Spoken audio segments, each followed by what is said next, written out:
આજે અમે તમારા માટે લઈને આવ્યા છે એનઆરઆઈ 360 સિરીઝનો એક બહુ ખાસ એપિસોડ.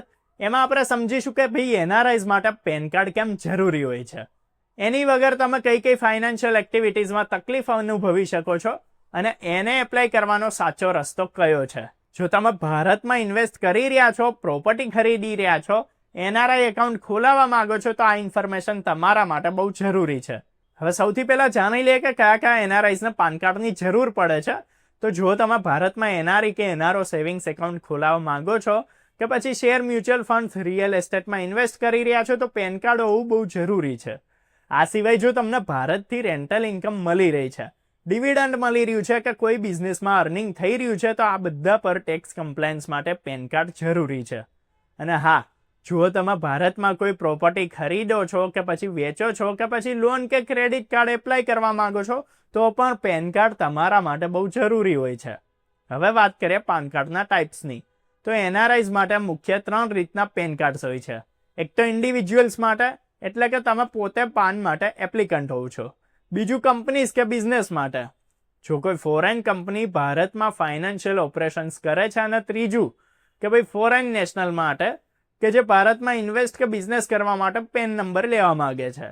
હવે એનઆરઆઈઝ અને ફોરેન નેશનલ્સ માટે કાર્ડ એપ્લાય કરવાનું મુખ્ય ફોર્મ હોય છે ફોર્મ 49A, અને ભારતના નાગરિકો માટે ફોર્મ 49 એપ્લિકેબલ હોય છે. જો વાત કરીએ એનઆરઆઈ પેન કાર્ડ એપ્લાય કરવાની પ્રોસેસની, તો એ હવે બહુ ઇઝી થઈ ગયું છે. તમે એને કમ્પ્લીટલી ઓનલાઈન એપ્લાય કરી શકો છો NSDL કે પછી UTIITSLના ઓફિશિયલ પોર્ટલથી. સૌથી પહેલાં તો તમારા વેબસાઇટ પર જવું પડશે અને સાચું ફોર્મ સિલેક્ટ કરવાનું. પછી એપ્લિકેશન ફોર્મમાં પર્સનલ ડિટેલ્સ ભરવાની, જેમ કે તમારું નામ, date of birth, contact details અને ઇન્ડિયન એડ્રેસ જો એપ્લિકેબલ હોય તો. એની પછી કેટેગરીમાં એનઆરઆઈ સિલેક્ટ કરવાનું રહેશે અને રિક્વાયર્ડ ડોક્યુમેન્ટ્સ અપલોડ કરવા પડશે.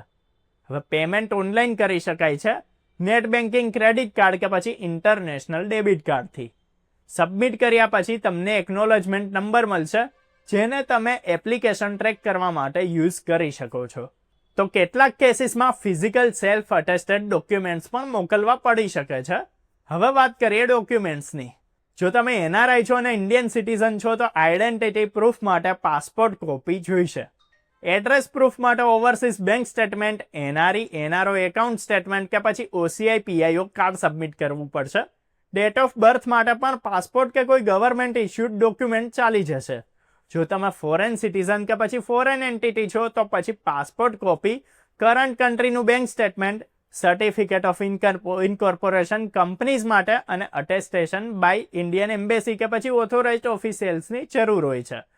પેન કાર્ડ એપ્લાય કર્યા પછી ક્યારેક મિસ્ટેક્સ પણ થઈ જાય છે, જેમ કે નામ કે ડેટ ઓફ બર્થ ખોટી થઈ જાય, એડ્રેસમાં ભૂલ થઈ જાય. આવી સિચ્યુએશન્સમાં પેન કરેક્શન ફોર્મ યુઝ કરી શકાય છે. એને પણ ઓનલાઈન સબમિટ કરી શકાય છે NSDL કે પછી UTIITSL પોર્ટલથી જ. બસ તમારે સાચી ઇન્ફોર્મેશન ફાઇલ કરવાની, સપોર્ટિંગ ડોક્યુમેન્ટ્સ અપલોડ કરવાના છે, કરેક્શન ફીસ પે કરવાની છે અને પછી એકનોલેજમેન્ટ નંબરથી સ્ટેટસને તમે ટ્રેક કરી શકો છો. ટ્રેકિંગનું જોઈએ તો એનઆરઆઈ પેન કાર્ડનું સ્ટેટસ ઓનલાઈન ચેક કરવું પણ બહુ ઇઝી જ છે. એકનોલેજમેન્ટ નંબર એન્ટર કર્યા પછી તમે ઇઝીલી જોઈ શકો છો કે તમારો પેન પ્રોસેસમાં ક્યાં સુધી પહોંચેલું છે. હવે વાત કરીએ કેટલીક કોમન મિસ્ટેક્સની કે જે એનઆરઆઈઝ મોટા ભાગે પેન એપ્લાય કરતી વખતે કરી દેતા હોય છે. તો સૌથી પહેલી મિસ્ટેક હોય છે નેમ સ્પેલિંગ મિસમેચ, જે પાસપોર્ટથી મેચ નથી કરતું હતું. બીજું કે ઇન્ડિયન રેસિડેન્શિયલ એડ્રેસ યુઝ કરવું, જ્યારે કે ઓવરસીઝ એડ્રેસ જ વેલિડ હોય છે મોટા ભાગે. ત્રીજું કે કેટલાક ડોક્યુમેન્ટ્સનું અટેસ્ટેશન મિસિંગ હોવું. ચોથું કે રોંગ કેટેગરી સિલેક્ટ કરવી. પાંચમું ફિઝિકલ ડોક્યુમેન્ટ સબમિટ ના કરવા, જ્યારે કે જરૂરી હોય. આ મિસ્ટેક્સને અવોઇડ કરો અને એને અવોઇડ કરવાથી તમારી પ્રોસેસ બહુ સ્મૂથ થઈ જશે. પેન કાર્ડ એનઆરઆઈઝ માટે ખાલી ટેક્સ કમ્પ્લાયન્સ માટે જ નહીં, પણ ઇન્વેસ્ટમેન્ટ, રેમિટન્સ, પ્રોપર્ટી ટ્રાન્ઝેક્શન્સ અને બેન્કિંગ્સ માટે પણ બહુ જરૂરી હોય છે. જો તમે પ્રોપરલી એપ્લાય કરો, કરેક્ટ ડોક્યુમેન્ટ સબમિટ કરશો અને કોમન મિસ્ટેક્સ અવોઇડ કરશો, તો તમારું એનઆરઆઈ પેન કાર્ડ વગર કોઈ તકલીફે મળી જશે. એક બીજી ટીપ એ જ છે કે ભાઈ જો તમે યુએસમાં રહો છો, તો પોતાના પેન કાર્ડને ઇન્ડિયન એનઆરઈ એનઆરઓ એકાઉન્ટથી લિંક કરો. એનાથી તમારા ફાઇનાન્શિયલ ટ્રાન્ઝેક્શન્સ, ઇન્વેસ્ટમેન્ટ્સ અને રેમિટન્સ સ્મૂથ થશે અને કમ્પ્લાયન્સમાં પણ તકલીફ નહીં આવે.